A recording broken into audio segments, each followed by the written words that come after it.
Afternoon, everybody, and welcome to K4CO Radio. We're breaking in with a special interview that we have today. So I am Josh from The Morning Show, also president of K4CO Radio, and just waiting for our producer to give us a nice thumbs up so that we can start going. And welcome, everybody. We are all set to go. Again, this is Josh with K4CO Radio, and I'm sitting here with a very special guest. Veteran Service Coordinator Chris Boyer. Hello. Chris Boyer is a former United States Marine, the commander of a new VFW post in Castle Rock, founding member of the Heroes Hall Foundation, and the Veterans Service Coordinator for Freedom Service Dogs. That's quite a lot for you, Chris. Well, we could maybe add on a couple other little things. Let's do that. Probably the most important title. I'm in the running for greatest grandpa in the world. So that comes with a T-shirt or an ugly sweater, I believe. T-shirt or an ugly sweater? Yes, or both. Or both. Yeah, I would hope both. Yeah, I'm open to either. So that would be great. We also have another guest who's just kind of chilling on the K4CO couch, ladies and gentlemen. We have Freedom Service Dog Noodle. Just sitting right there, just relaxing. He's not too talkative right now, but absolutely wonderful that you brought him in too. The reason that we're talking is recently, if you're kind of new to the station, you might not know that the K4CO Radio Vice President William Roberts recently passed away, and that's how Chris and I kind of got hooked up. Chris did, and thank you again. You did such an amazing job when it came to working with the cemetery and preparing the military funeral for William, and it was just great, and it's highly appreciated. He didn't really talk a lot about his time in the service, which a lot of people, when they're in the thick of it, they don't.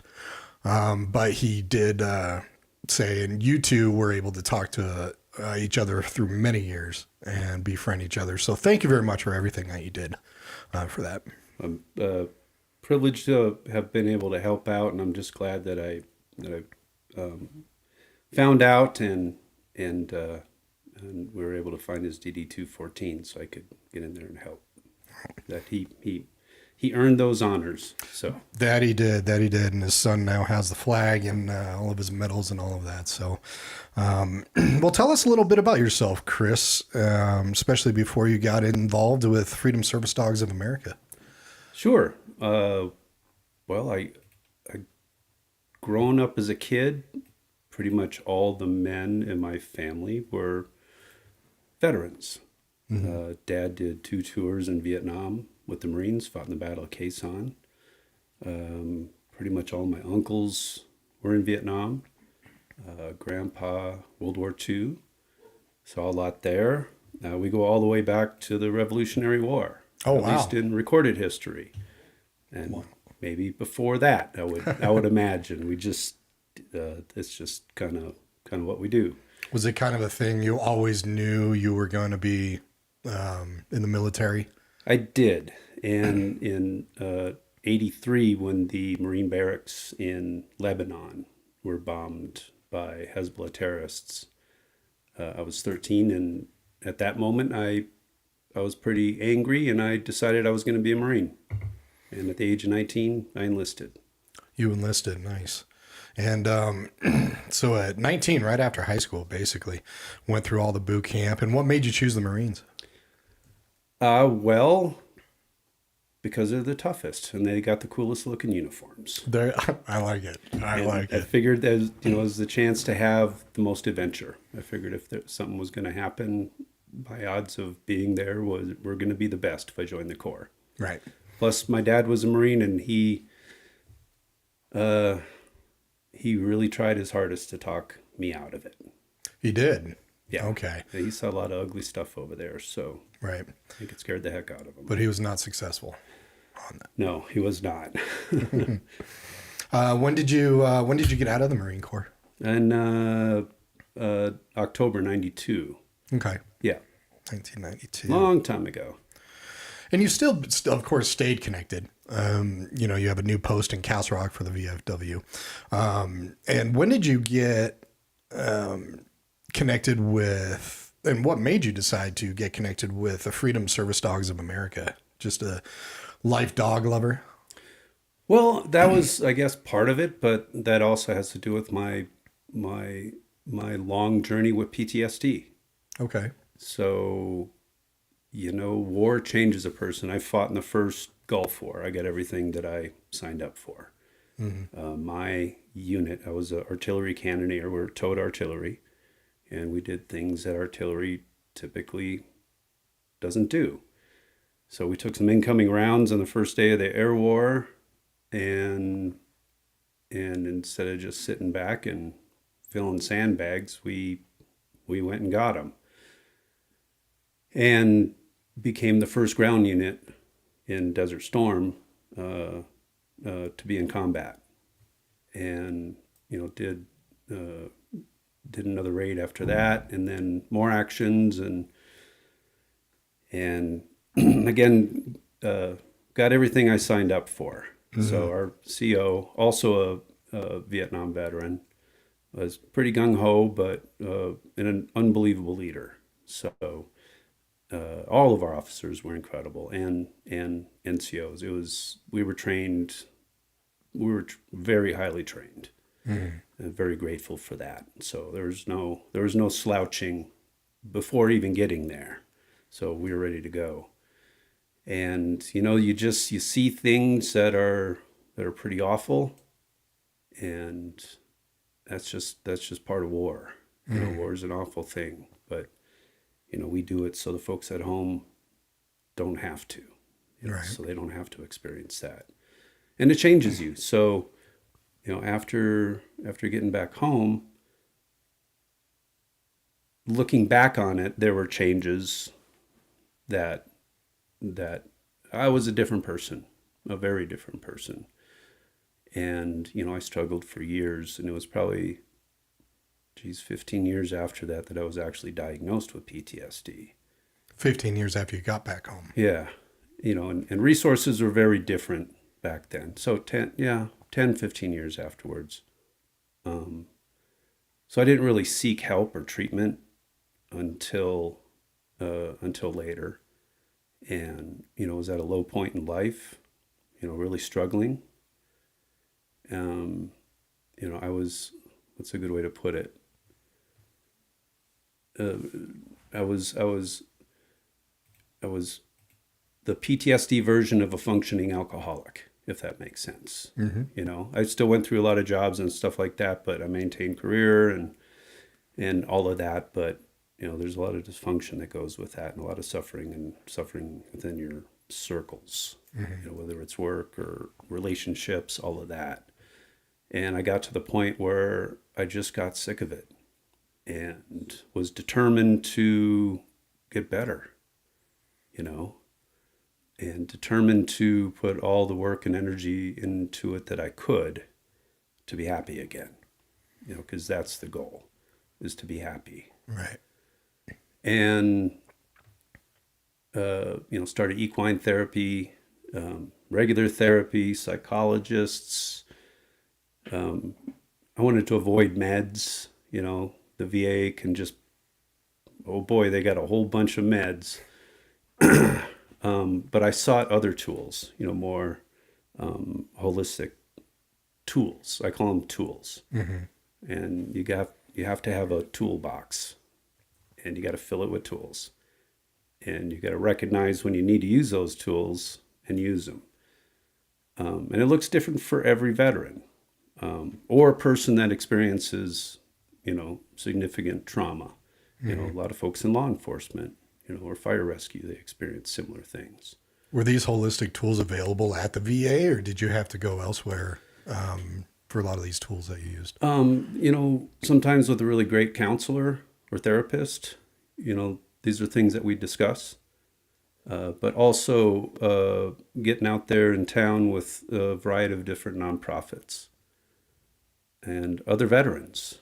And again, it takes work. Right. No one comes to you and says, okay, this is the plan. You got to develop your own plan. You got to develop your own plan. You got to work for it, because, it's always there, and it never goes away. when you get up in the morning, it's right there. You better get your running shoes on and be ready for it. Better have a plan. So, like for me personally, physical fitness, cooking, playing guitar, backpacking, hiking, equine therapy, all these tools that I still use today, are very important, because they're just calming. And plants. If you saw my house, I'm told it looks like a jungle. I have one or two house plants.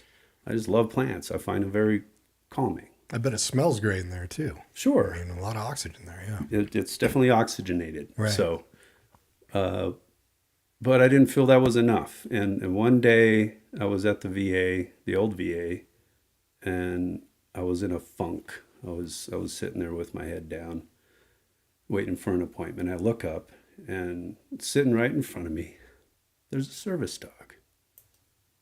And veterans love patches like toddlers love stickers. It's true. So on the service dog's vest, there was Marine Corps patches and stuff, and the veteran, the handler, says, "You want to pet him?" So I petted him, and it just made me feel. It made me feel better. It really did, and I think also, that was a sign, whether you're religious or not. But I think that was God going, "Hey, This might be for you." yeah, you should look into this." Mm-hmm.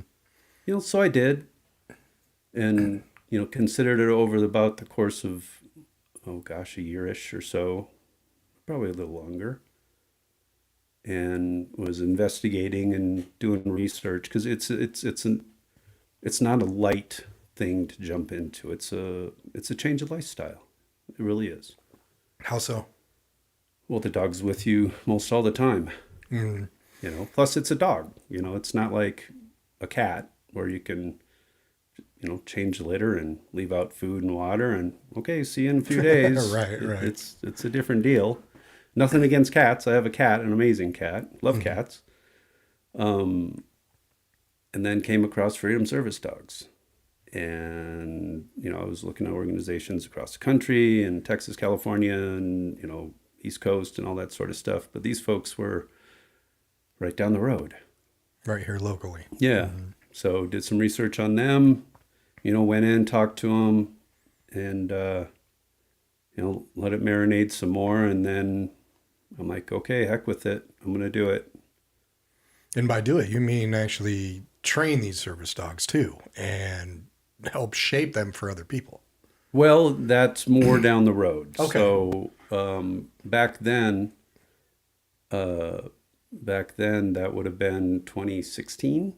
Mm-hmm. 2016, yeah. Yeah, about 2016. Going through the application process, which is very comprehensive. Mm-hmm. And not every service dog organization is the same, by a long shot. A lot of practices can be similar, but Freedom Service Dogs were very comprehensive. It's a very well thought out process. Gotcha. It really is. Each stage, each step is very, very well thought out, very purposefully. So initially you really wanted a service companion, a service dog for yourself. And then eventually you got into the training aspect. Well, and not even necessarily the training aspect. I'm not a trainer. Okay. I know enough to be dangerous, and our trainers are amazing. Mm-hmm. They're truly amazing. We wouldn't exist without them. And but I'm just another cog in the machine. So yeah, I was on the wait list for about 1.5 years. Oh, which wow. was fairly typical back then. It's not like that now. Now our wait list for veterans and first responders is very short. Depending on your needs, because we custom train these dogs for each individual. So for each individual, it kind of goes into how the dog is trained. Yes. service-wise. Wow. Okay. Yep. So how long do you think, depending, a range that it takes? I mean, a year and a half was a long time back in the day. But now you said it's a lot faster than that. Yeah. So when I started my application to when I was placed with Noodle, it was probably more. Oh gosh, I cut that short. It was more like 2 years. Okay. So right now we're able to, for a veteran or first responder without any special needs or challenges. At this moment, we're able to place them with the dog in less than a year. Wow. Which is pretty incredible. That is incredible. Yeah. And how long have you been with Freedom Service Dogs of America? In June it'll be a year. June it'll be a year. Yeah. So it was 2018 that Noodle and I got placed together, and then I volunteered. It was at that point that I was awarded 100% total and permanent disability, and that ended my 25-year career in the auto industry, car business, dealerships. How I made it that long, I could not tell you. Oh, good Lord. Learned a lot. So it was, I'm very grateful for the experiences. Still don't know how I made it that long, but, being a Marine combat veteran with seriously effed up filters, I went through a lot of jobs, but for me, it was easy to pick up other jobs. It was just send a text, be like, hey, you guys hiring? All right, let me go check out your place. And right. Yeah, usually I'd have another job like that, but it's still a lot of work doing that. So I took a couple of years off, and I traveled and did more work on myself, and I did volunteering with a number of organizations. And Freedom Service Dogs, I volunteered a lot with them. Honor Bell Foundation, volunteered a lot with them. Eagles Nest Ranch in Elizabeth, volunteered a lot with them.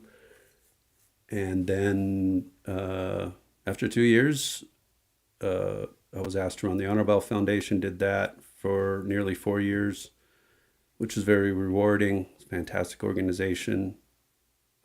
Left that last year, and a position came up here at Freedom Service Dogs, and I always knew that I would come back, and be on the staff, and I took it. So what do you do right now with Freedom Service Dogs of America? What are your responsibilities with them? So I kind of do a mixed bag of things. I work from home a lot, and I do a lot of outreach, fundraising, working with veterans one-on-one. So, I attend a lot of and outreach. What does outreach look like? This is outreach. Being at an event like I'll be at 2 on Saturday, talking to people, being face-to-face, maybe giving a presentation or a speech or something like that. Right. Or tent and table, that kind of stuff. Interacting with people face-to-face, but that also is looking for veterans, who are curious about getting a service dog. And, where I feel grateful to be able to help out in that capacity is it's easy for myself and that veteran to relate to each other because we have shared experiences. Right. Whatever he or she is going through, I've probably been there, done that, got the t-shirt. Right. So that trust factor for that veteran or even first responder is kind of automatic, It's right there. Yeah, I know. Even with our vice president, who didn't really speak a lot, it's kind of hard to unless you're speaking with somebody who's been there, who kind of knows what you're talking about. So I definitely appreciate that. And these Freedom Service Dogs, what types of dogs do Freedom Service Dogs work with? Is it any breed? Are there any common ones? Any breed? Okay. Well, and that's a very good question because Noodle is a Heinz 57. He's a boxer pit bull. So for years we did rescue dogs, and that's a very noble thing to do because you're helping the dog, and then the dog is helping the human. Right. But the success rate was pretty low. And we're very particular on finding that perfect match and placing that, the right dog with the right person, so that match, that relationship is successful. We put a lot of time, energy, and a lot of money into accomplishing that. And our success rate was about 9%. So we sort of became an adoption agency. And the reality is we're here to serve the two-legged mammals. Right. So in 2019, we started our breeding program. And in 2020, the first litters began to be born. And we've never looked back. So primarily, it's labs. Primarily labs, Yeah, okay. yeah, almost exclusively. And then some Goldens, and then a mix of the two. Mm-hmm. And labs are amazing. They will literally do anything for food. I mean, you can just about teach them how to drive if it's the right one. They're amazing dogs. They're hard workers. They're very loyal, very loving. And by controlling that bloodline, mm-hmm. we can breed them to be the hardest working, smartest, most loyal, loving service dog. All the traits that you want to see in a service animal, mm-hmm. that's what we focus on. So they're not, a huge show dog or hunting dog or anything like that. Mm-hmm. They're incredible service dogs, and some therapy dogs, and we can get into that in a little bit too, like the mix of dogs, what their jobs are, and that sort of thing. But now, for our purpose placements, we're north of 50%. Oh, wow. So tremendous difference from 9% to north of 50%. So that's, we can serve more people. Mm-hmm. And you said you tailor these dogs to help with people very specifically. It's not just, it's finding the person and then tailoring a dog to that specific person. So what is the range of kind of training on the dogs? I mean, average, I'm sure, of course, a dog that is there for multiple more needs is going to take longer to train. Right. But what's kind of an average for that dog to be trained? Since the moment that they're born. That's right. Training starting first and then maybe so about a year? Well, so literally when they're born, we're exposing them to noises and sounds and different sights and different things. When they're 8 weeks, they receive their inoculations. They're okay to be away from the mama. We send them to prison. So they spend another 8 weeks with an inmate who has earned the right, the privilege to train dogs. And they're amazing. Wow. So they learn all the basics: sit, down, heel, stay, potty training, all of that. Mm-hmm. And when they come back from prison, it's amazing. So they're still a puppy. They're not like, a little fluff ball size of a shoe puppy. Right. They're still cute as heck, though. They're adorable. But it's crazy because they walk on a leash and, no hand signals and sitting down. Their attention span it's still short. Right. If you're a puppy, but right. They're very highly trained. It's incredible to see. It really is. And they're just cutest thing ever. So once they're back at our facility, then they get matched up with our puppy raisers. So we rely heavily on our amazing volunteers. So our puppy raisers are a critical part of that chain. So that's a family or individual that is going to have that dog for like a year. Okay. And the hardest part of being a puppy raiser is at the end of that year, saying goodbye. You got to give it back. But then you can see that dog. If it's placed with a person, you can see that dog is changing someone's life. So very fulfilling. Mm-hmm. So the puppy raisers will bring the dogs back in for periodic evaluations where we do things like turn on the vacuum cleaner and the blender and just, things that normal dogs things would freak out about. Yeah. Right. And, Also along the journey when they're puppies too, they're exposed to noises like sirens and loud music and gunfire and thunder and fireworks and different kinds of music and traffic noise and just everyday stuff, loud TVs and whatever, so that when they're out, so they're almost there, immune to it. exactly. Well, so when they hear that during their working career, they're like, been there, done that, Right. no big deal. So they spend that year with their puppy raiser. They're being evaluated. If they don't make it, that's okay. Then they get adopted out. They get to live as a dog. Right. But if they run that gauntlet, then they come back to our facility and they're IFT, in for training. So they're in for high school and college, and they're going to spend about 6 months. Then they're with the trainers. Monday through Friday, they're with our trainers. And they're working. They're working a lot. And they're really dialing in on their more specific service dog tasks. Or there might be, that dog might also be a therapy dog, or also known as a facility dog. The term is interchangeable, but the job is the same.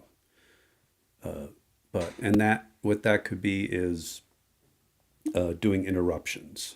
So, a veteran, when they are feeling high stress, there'll be what we call tells. Mm-hmm. So like they're sitting here tapping a lot, or they're bouncing their knee a lot, or they're rubbing their hands a bunch. Just very fidgety. Yeah, or like twirling their hair a bunch, or very specific visual tells. Mm-hmm. And that dog is trained to interrupt them. And usually what that looks like is they go up with their muzzle and they interrupt it. Or they lay their head on top of that veteran's knee to stop the knee bouncing. To kind of settle them down. To stop that anxious, behavior. Mm-hmm. Or even if they're if they just kind of freeze up and are doing the stare, or whatever. But that's more in the custom training. We can train these dogs to do it. Mm-hmm. And it's incredible to watch them do that. And they're also trained to be unbelievable with other animals. Like we have cats that live at the facility.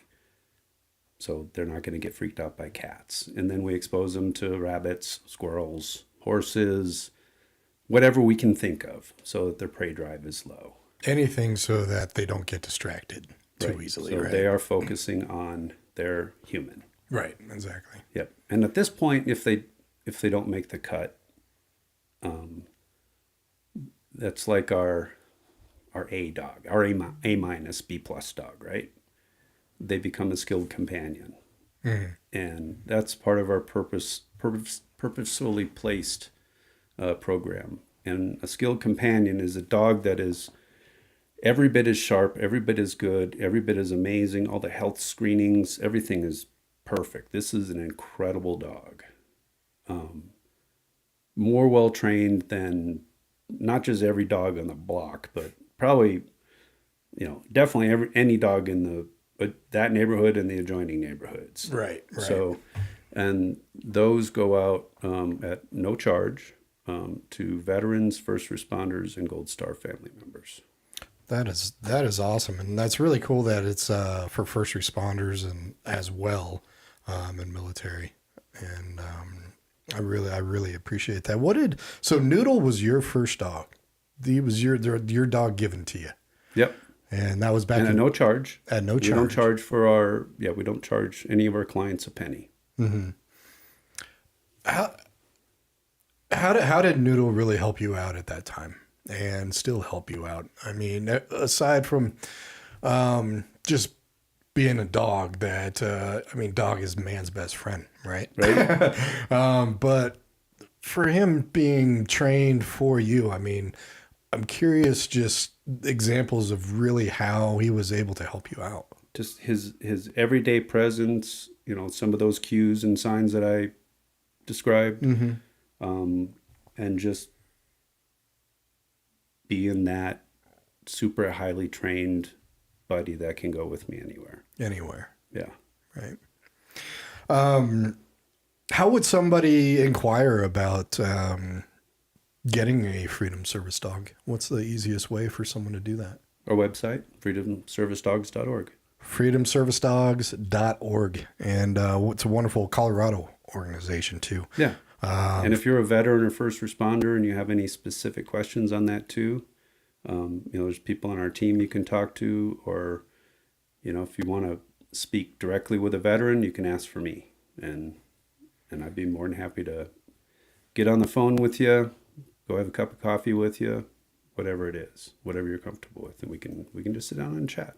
And the phone number that I got on the website, 303-922-6231. I'm sure glad that you recited that, because I don't have it memorized. Yeah, no problem, no problem. And hopefully they'll give you, when you call that number, they'll just give you my cell phone. So Right. And that's Chris Boyer right there.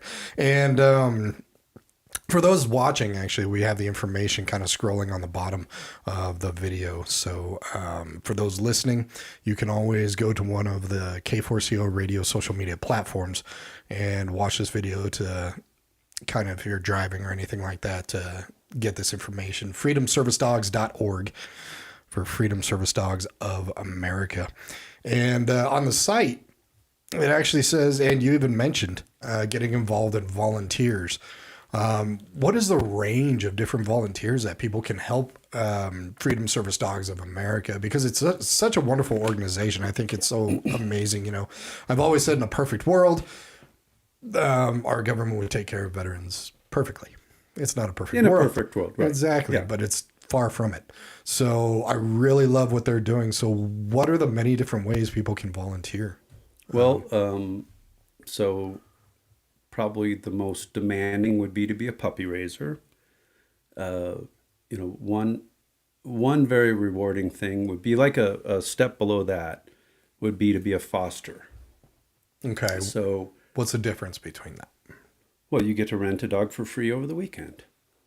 That's a foster right Yeah. there. And Okay. who doesn't want to do that? Yeah. So, we're very conscious on the well-being of our animals. Mm-hmm. And that has a lot to do with just, beyond their physical well-being and diet and all that, but their emotional well-being. Right.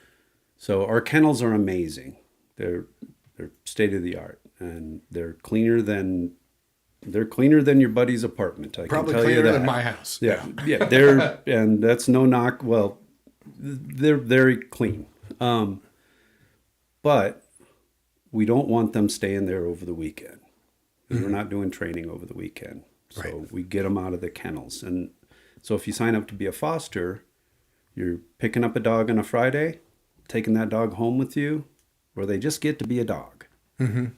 That's it. They don't have public access. You're not, going to be taken to the store and worried, super about, you don't have to be a trainer. Mm-hmm. You just, don't lose our dog. Please don't break Please our dog. don't. Exactly. Please don't.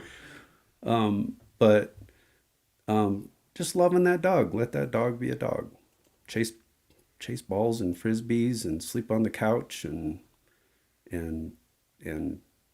Even just for a weekend, just to hang for out a with the dog. weekend and just love on it. That's so awesome. that's being a foster. And then, gosh, there's so many other things. If you wanna make thank you calls, if you want to stuff envelopes, if you wanna pick up dog poop, if you wanna come in and just sit in the kennels and be with a dog, if you want to walk dogs, there's if you want to do handiwork, there's just so much to do. And as an animal lover, I mean, who can say no to that? I mean, having a dog over the weekend or just hanging out with dogs. I mean, there's so many animal lovers out there that, because they're man's best friend. That's right. Well, there are specific cat people, but True. Yeah. True, there are. who have a problem with dogs. But I'm just saying. I'm not saying they're bad people. I have a cat. I love my cat. But if they're willing to make a cross, step over that Little line right there. line, we'll welcome them. And for those watching as well, or listening on the radio, you can message us on the K4CO radio app if you're watching. Of course, you can make a comment in the comments section. And if you have a question or anything like that, a question did come through from one of us saying, I'm assuming that this is a nonprofit organization. Yes, it is, listener. Freedom Service Dogs of America. Do you need contributions? Where can someone go even contributing or donating? And where does that money go? We absolutely need donations. So we spend a tremendous amount of time and energy fundraising. On average, these dogs cost us $50,000 or more. Per dog? Per dog. Wow. So, yeah. Well, it makes sense with all the training that they go through. So yeah, we don't cut any corners. We're ADI certified. We don't cut any corners on these dogs. Right. So these are the gold standard, and that shows in any of our veterans, first responders, or other clients, adults with mobility disabilities, young adults on the spectrum with autism. It's primarily veterans, first responders that's our main group of clientele. And also therapy dogs. So that's a dog, an amazing dog that doesn't have public access. Mm-hmm. So whereas a service dog, that dog is paying attention to their human. Okay. And not meant for like everybody to pet on, right? Right. But a therapy dog, is going to be paying attention to their human. But then when their human says, okay, then that dog is also there to you can play, give love to, and to give love, aid and comfort to whoever needs that. And it depends on what capacity or environment that they're in. So if it's a therapist's office, if it's the break room at an emergency room at a hospital, or if it's at a fire station. And I'll give you the most recent example of a dog that we just placed, and that's Guster. I like the name. Good band, too. It's a pretty cool name.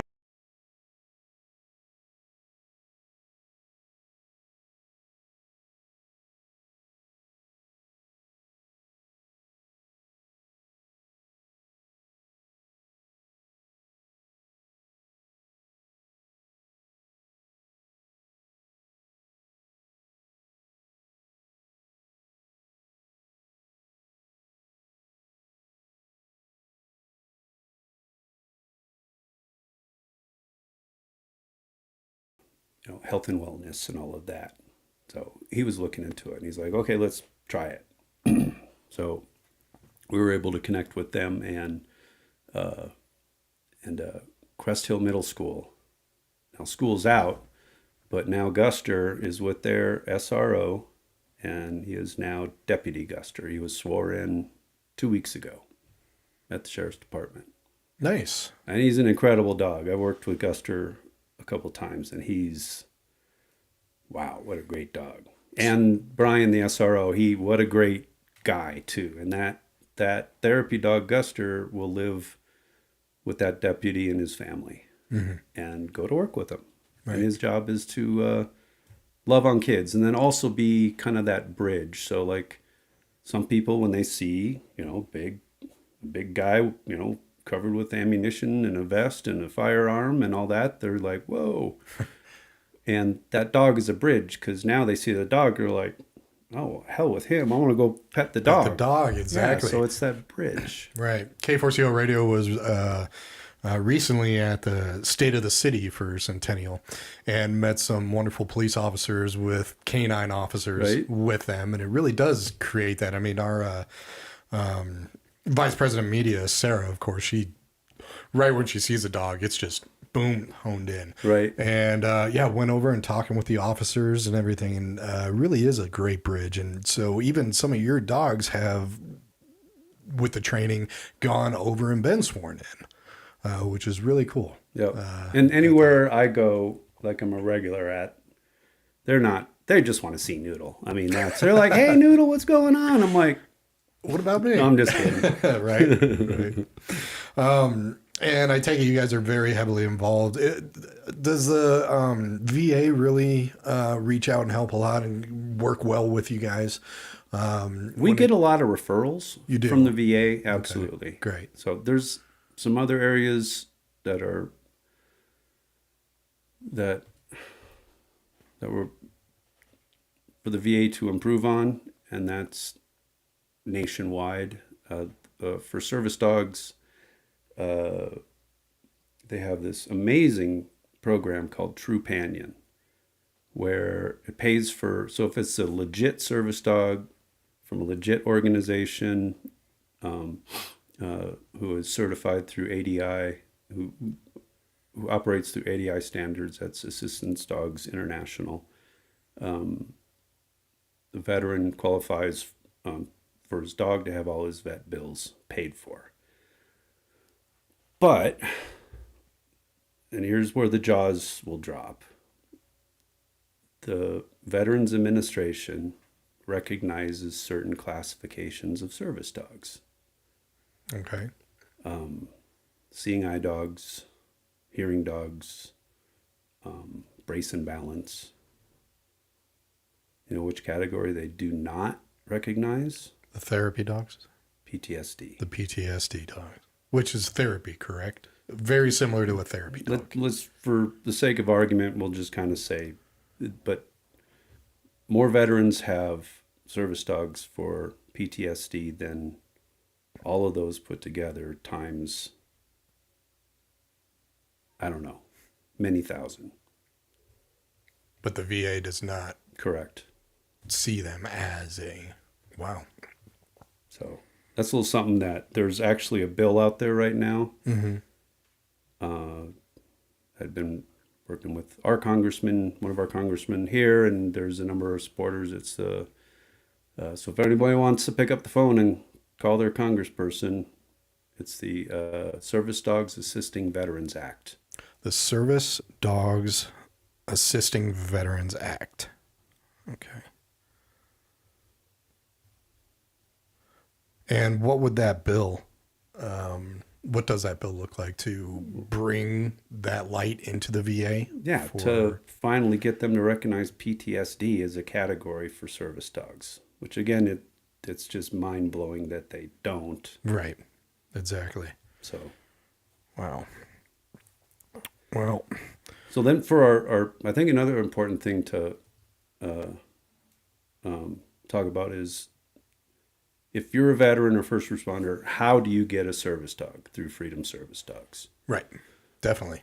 So call or email. Go on our website, call, email, Okay. and we'll get back to you. For those listening on the radio station alone, again, freedomservicedogs.org, 303-922-6231. Yep. Yep. And start talking with us. Start that discussion. I always encourage folks to come down and take a tour.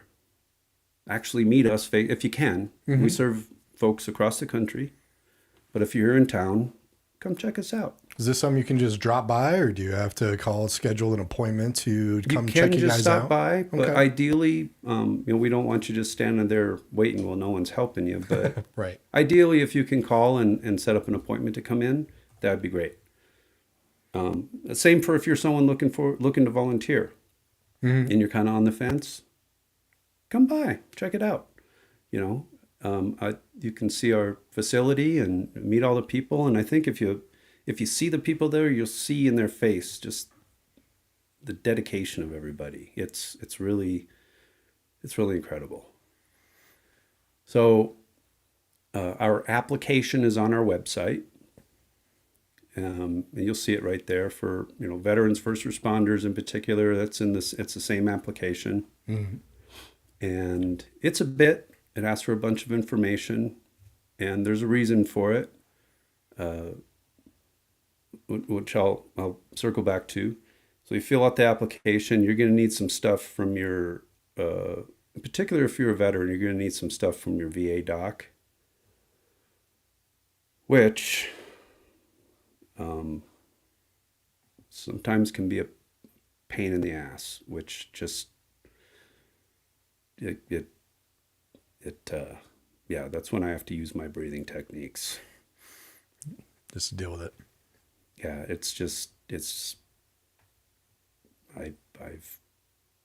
I'll help you. You'll help anybody that comes in and just really needs some help going through this application. If you get a hard time from your VA doc, it really sucks, but it means you're going to fire your VA doc and get another one, or I'll help you with that. It really shouldn't be that way, but it is. And exactly, it's not a perfect world. And, especially that's why there's great organizations like yours out there. And we work with a lot of different nonprofits that help military as well, of course, with our Vice President William being in it. So then from there, once your application's complete, we'll contact you and we'll set up an interview. We do a virtual interview so that you're comfortable in your own house. I think it's more comfortable to do it that way. So that initial interview, over the computer, your phone. Yep. Okay. And we want to learn as much as we possibly can about you. Mm-hmm. So we've known that dog since the millisecond it was born. Right. We know everything about that dog. And that dog has chosen its career path. Right. So we know, at this point, by the time the dog's nearly a year and a half, we know what that dog's job is going to be. Mm-hmm. But we don't know that about, the human. So, we want to know everything we possibly can. And especially to make sure it's a good fit. Absolutely. Right. So, after the interview, if we decide to move forward, which it usually is, you'd be on the waiting list. Be on the waiting list for a while. Behind the scenes, as a team, we're deciding, it's like a dog-human dating game that's going on, where we're trying to, we're discussing, okay, does Fido go with Sam? Here's, where's the fit? Where's the match? Right. And then we'll call that veteran, have them come in and meet the dog, or maybe dogs. Mm-hmm. And by the time they leave that match meeting, and we're analyzing, asking more questions, if that all makes sense, then they'll be in the next class. We have 6 classes a year. The classes are at our facility. They're 2 weeks long. And again, we don't charge a penny. We provide lunch and meals. And if they're coming in from out of state, we'll try help reimburse them for all that. And after graduation, then they have their service dog. Mm-hmm. And we also provide very comprehensive support. That's not the end of the relationship. Right. Right. By a long shot. By a long stretch. So, if the client ever runs into any behavior issues, experiences any life changes, anything like that, maybe they need a little tweak on training or something, boom, we're there for them. Mm-hmm. Very nice. And then when it's time for that dog to retire, like which Noodles they keep telling me he's getting close to, I don't want to hear it. I don't even want to talk about it, but right. I bet. But then they'll get to the front of the line for a successor dog. For a successor dog. Yep. Again, free of charge. And even if, definitely go to the website, freedomservicedogs.org. You can call them as well, 303-922-6231. Location kind of near Arapahoe and Peoria, Jordan area. Arapahoe, Jordan. Yeah, Arapahoe and I-25, Arapahoe and Parker Road. Mm-hmm. And you can definitely even stop by, see what they're all about. And even if you wanted to see what they're all about, you guys do quite a few events as well. We do. Tell us about some events coming up. And I saw you recently had an event last month. Yeah, those are big annual gala, Diamonds in the Rough. Diamonds in the Rough. That's right, over in Parker. Yeah, Yes. That was a lot of fun. Nice. Yeah, I was Very at nice. the Car Vault. Oh, yeah, I know that place very well. Yeah, Yeah, definitely. I That's had a nice never place. been in there before, and I highly recommend it. The great place for an event. The staff was amazing, very welcoming, very professional. It was fantastic. So that's like an annual gala event that you guys throw. Yes. And is it always in April? Or does it Pretty change sure it every is. once in a No, I while? think Okay. it is always. Yeah. Nice. Yeah. And it's Diamonds in the Rough, RUFF. I like that. I like that. RUFF. And the theme was a race theme, so it was fast and furriest. Nice. So I'm sure it's a lot better than the movies. They're fun, but I've never seen a single one of them. No? It's probably yeah. I should maybe watch at least one of them, but probably the first one. Yeah, Probably. Let's just do that one. Yeah. yeah. Then I would have seen all the rest, right? Yeah, exactly. Okay. It's all the same thing. Right. But you have some interviews coming up as well, or not interviews, sorry, events coming up. Yeah. As well. So yeah, let's go into some of those for people that are looking at possibly stopping by at one of the events and just seeing what they're all about. And all of these you can find on our website, freedomservicedogs.org. This Saturday, there's one that's on the smaller side. It's Cars and Coffee car show with Carbon. It's like South Broadway and I-25. And then Thursday, June 5th, is a pretty big one. It's for UC Health has selected us to be their nonprofit of the year. This one is at Coors Field. It's not a Rockies event. Don't worry. You're okay. There's going to be Denver Broncos there. Nice. And it's an event where it's called Healthy Swings. So they're swinging to hit home runs. So there'll be a bunch of Broncos players there. And Thursday, June 5th, starts at 5, I believe. I think tickets are like $10. So, and then proceeds go to us. So, that'll be fun. Yeah. That'll be a good time. And then Friday, June 20th is one of our 3 Faces of Freedom events. So it's a clay tournament. And those are always a lot of fun if you want to join us. I don't care. So it's shotgun tournament. Right. I don't care if you're really good at it or if you suck or if you're anywhere in between. All skill levels. All skill levels. No one's good. It's very lighthearted. No one's gonna make fun of you. It's beautiful out there. Just come on out and enjoy yourselves. So, And where's that at? it's out. Oh, good Lord. It's out way out east. Faces of Freedom. I keep wanting to say Bennett, but it's not Bennett. Midland? No. Nope, that's our second one. That's your second one. All right. Colorado Clays, Brighton. Brighton. There you go. Brighton, Thank there you. we go. Appreciate it. It's at Colorado Clays, so Yep, Colorado Clays. Thank you. June 20th, 13600 Lanewood Street. And you can always go to freedomservicedogs.org under Get Involved in Events and find all these events that this great organization is at. So, Yeah, and then we got a poker run on July 12th with Sturgeon Electric. And if you like beer, on Saturday, July 19th at the Bodega Brewing Company, they're brewing a batch of beer for us. So we're going to have a get-together there. It'll be in the afternoon. And the beer is going to be Waggy Tail Ale. Waggy Tail Ale. Yeah, so Saturday, July 19th in Parker, Bodega Brewing Company, Waggy Tail Ale. And so to support you guys, simply all you have to do is order a beer of Waggy Tail Ale. Yeah, and take a 6-pack home or Uber there and drink a 6-pack, but make sure you Uber back. Right, So, yeah, of don't, course. Don't drive. Of course. Well, it's just such a privilege having you in here, and Noodles just chilling out on the couch this whole time. Yeah, so you've been with them for about a year, and it doesn't look like you're going to be stopping anytime soon, because it's such a great organization. So Yep, what do you see happening from here on out with the organization? Just keeping on rolling forward and just do whatever I can to help the veteran program. And, I just hate seeing veterans suffer when they don't have to.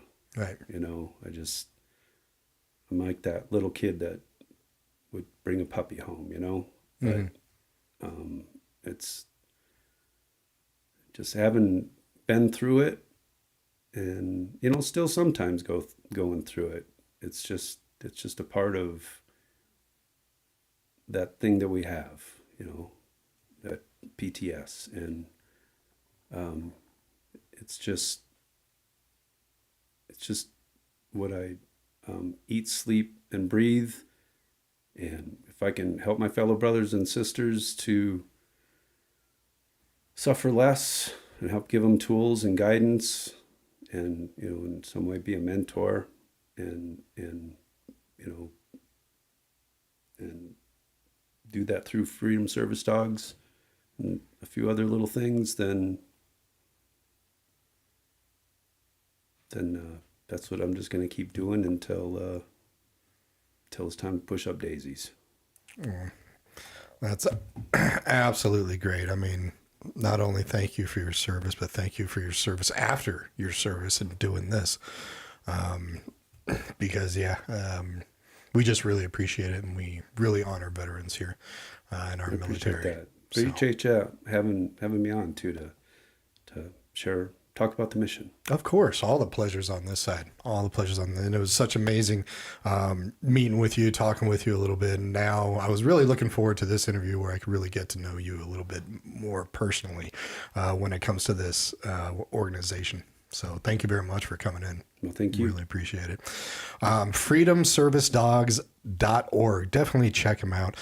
You can volunteer. Even volunteering for something as simple as having a dog for a weekend, which is great. The free rental dog program. The free rental dog, yeah. Exactly. Why wouldn't you do that? And then you can donate directly on the site as well on that, because it does take quite a bit of money to get these dogs really trained to be companions for veterans. And definitely look at the Service Dogs Assisting Veterans Bill, correct? That's what it is? Yes. Okay. Or Act. Act. Service Dogs Assisting Veterans Act. And hopefully we can get